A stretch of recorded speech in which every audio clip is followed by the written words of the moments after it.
नमस्कार, मी श्रीकांत. लोकशाही न्यूजमध्ये तुम्हा सर्वांचं खूप खूप स्वागत. उर्दू शायरीतील एक असं नाव ज्यानं अनेकांच्या मनातील भावनांना शब्दाचं रूप दिलं. उर्दू शायरी किंवा एकंदरच शायरी या विषयावर जर आपण बोलत असू तर त्या व्यक्तीचं नाव घेतल्याशिवाय आपली चर्चा पूर्णच होऊ शकत नाही. या शायरनं प्रेम आणि विरह या मानवी भावनांना एका वेगळ्याच उंचीवर नेऊन ठेवलं आणि त्यामुळंच हा शायर आज प्रत्येकाच्या गळ्यातील ताईत आहे. त्यांनी लिहिलेल्या गझल आणि शायरी केवळ अजरामर ठरल्या नाहीत, तर त्या आजही सुसंगत आणि काळानुरूप आहेत. उर्दू शायरीच्या विश्वात या माणसाचं नाव आजही आदरानं घ्यावं लागतं. एव्हाना तुम्हाला कळलंच असेल आपण कोणाविषयी बोलत आहोत ते. त्या एकमेव द्वितीय माणसाचं नाव आहे मिर्झा असद उल्लाह बेग खान, अर्थात मिर्झा गालिब. मी तर असं म्हणेन की जर उर्दू शायरी हे एक साम्राज्य असेल तर मिर्झा गालिब त्या साम्राज्याचे अनभिषिक्त असे सम्राट आहेत.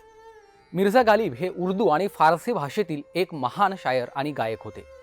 गालिब यांना उर्दू भाषेतील आजपर्यंतचा सर्वात महान शायर मानलं जातं. असं म्हणतात की मोठी लोक कायम मोठीच असतात. ते स्वतःला नेहमी आउट ऑफ क्राऊड पाहत असतात. त्यांच्याकडे स्वतःचा असा एक स्वॅग असतो. तो स्वॅग गालिब यांच्याकडेही होता.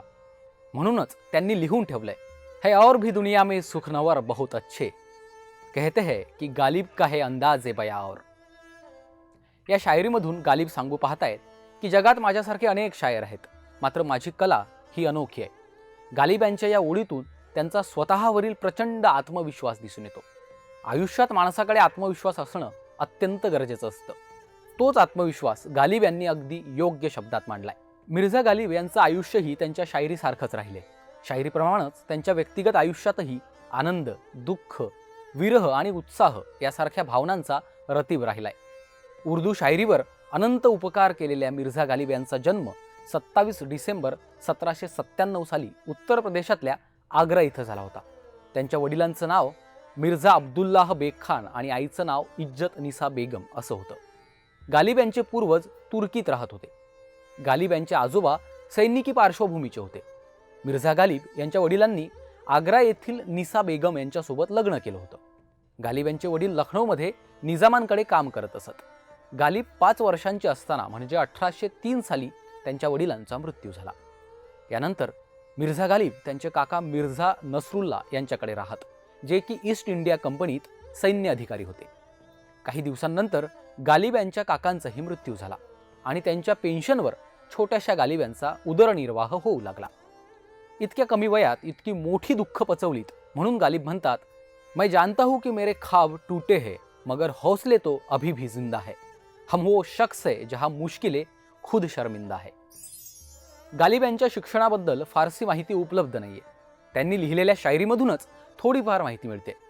गालिब यांनी वयाच्या 11व्या वर्षापासूनच लेखनाला सुरुवात केली होती.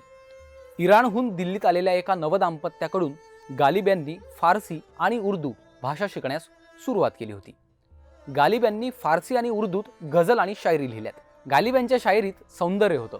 ते म्हणतात, वो आए घर में हमारे खुदा की कुदरत है, कभी हम उनको कभी अपने घर को देखते हैं. सर्वसाधारणपणे असं म्हणतात की ज्या कवी, लेखक किंवा शायरनं त्याच्या व्यक्तिगत आयुष्यात जितकी मोठी दुःख पचवलीत, तो तितक्याच धारदारपणे मानवी भावनांना शब्दांचं स्वरूप देऊन आपल्याला व्यक्त होतो. गालिब यांचं वैयक्तिक आयुष्यही फार उलथापालथीचं राहिलंय. वयाच्या 13व्या वर्षी गालिब यांचा विवाह 11 वर्षांच्या उमराव बेगम यांच्याशी झाला होता. मात्र गालिब यांच्या वैवाहिक जीवनाला दुःखाची मोठी किनार लाभली आहे. गालिब यांना 7 वेळा अपत्य प्राप्ती झाली, मात्र दुर्दैवानं त्या 7 पैकी एकही अपत्य जिवंत राहिलं नाही. या दुःखाला शब्दाची वाट करून दिली नाही तर ते गालिब कसले. ते म्हणतात, उग रहा दरो दीवार पे सब्जा गालिब, उग रहा दरो दीवार पे सब्जा गालिब, हम बयाबा में है और घर में बहार आई है. 13व्या वर्षी लग्न झाल्यानंतर गालिब आपली पत्नी आणि भाऊ मिर्झा युसुफ खान यांच्यासह दिल्लीला आले. मुघल बादशाह बहादूर शाह जफर यांच्या मुलाला शायरी शिकवण्यासाठी गालिब जाऊ लागले. त्यांनी जफर यांच्या मुलाला शायरीतील खोली शिकवली.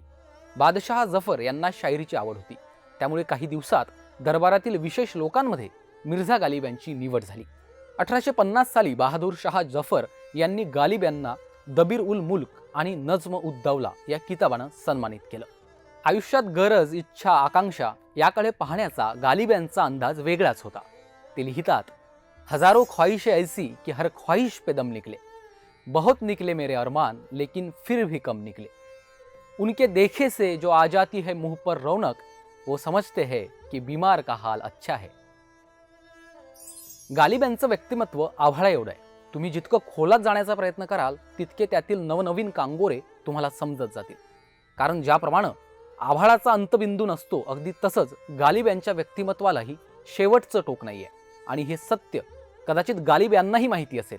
म्हणूनच ते म्हणतात, पूछते हैं वो कि गालिब कौन है, पूछते हैं वो कि गालिब कौन है, कोई बतलाए कि हम बतलाए क्या. त्यांच्या या ओळीतून त्यांचं स्वतःवरील प्रेम आणि अढळ असा आत्मविश्वास दिसून येतो. म्हणजे गालिब कोण आहे असा प्रश्न कोणाला पडूच कसा शकतो, असं ते स्वतःविषयीच बोलतायत. याचा अर्थ स्वतःची क्षमता आणि बुद्धिमत्ता यावर त्यांचा प्रचंड विश्वास होता. गालिब यांच्या व्यक्तिमत्वाचा आढावा घेण्याचा अनेकांनी प्रयत्न केला. 1954 मध्ये गालिब यांच्यावर चित्रपट बनवला होता. भारत भूषण यांनी या चित्रपटात गालिब यांची भूमिका साकारली होती. मिर्झा गालिब असं या चित्रपटाचं नाव होतं. याशिवाय 1988 साली सुद्धा टेलिव्हिजनवर गुलजार यांनी एक मालिका बनवली होती. त्या मालिकेचं नावही मिर्झा गालिब असं होतं. यात गालिब यांची भूमिका प्रतिभावंत अभिनेते नसीरुद्दीन शाह यांनी साकारली होती. माणूस आयुष्यात बऱ्याचदा आपल्या चुकांचं खापर दुसऱ्यावर फोडून मोकळा होतो. या भावनेचा धागा पकडून गालिब यांनी हा शेर लिहिला असावा.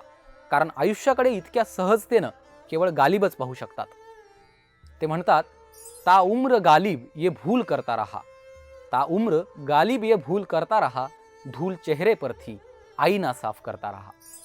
आयुष्यात प्रेम फार महत्त्वाचं असतं. मात्र प्रेमाकडे गालिब एका वेगळ्याच नजरेनं पाहतात. ते म्हणतात, इश्क ने गालिब निकम्मा कर दिया, वरना हम भी आदमी थे काम के. गालिब यांचे शेर अजरामर झालेत. जोपर्यंत ही सृष्टी आहे तोपर्यंत गालिब यांची शायरी जिवंतच राहणार, यात कोणाचंही दुमत असण्याचं कारण नाही. ते म्हणतात, दिले नादा तुझे हुआ क्या है, आखिर इस दर्द की दवा क्या है. प्रेमात जीवन आणि मृत्यू असं काही नसतं, असंच गालिब यांना सांगायचं असावं. म्हणूनच ते म्हणतात, मोहब्बत में नहीं है फर्क जीने और मरने का, उसी को देखकर जीते हैं जिस काफिर पे दम निकले.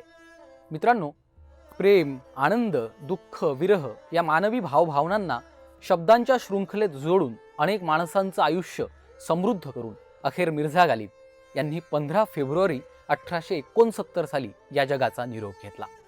ते म्हणतात, जिंदगी उसी की है जिसकी मौत पे जमाना अफसोस करे, जिंदगी उसी की है जिसकी मौत पे जमाना अफसोस करे, यूं तो गालिब हर शख्स दुनिया में आता है मरने के लिए. धन्यवाद.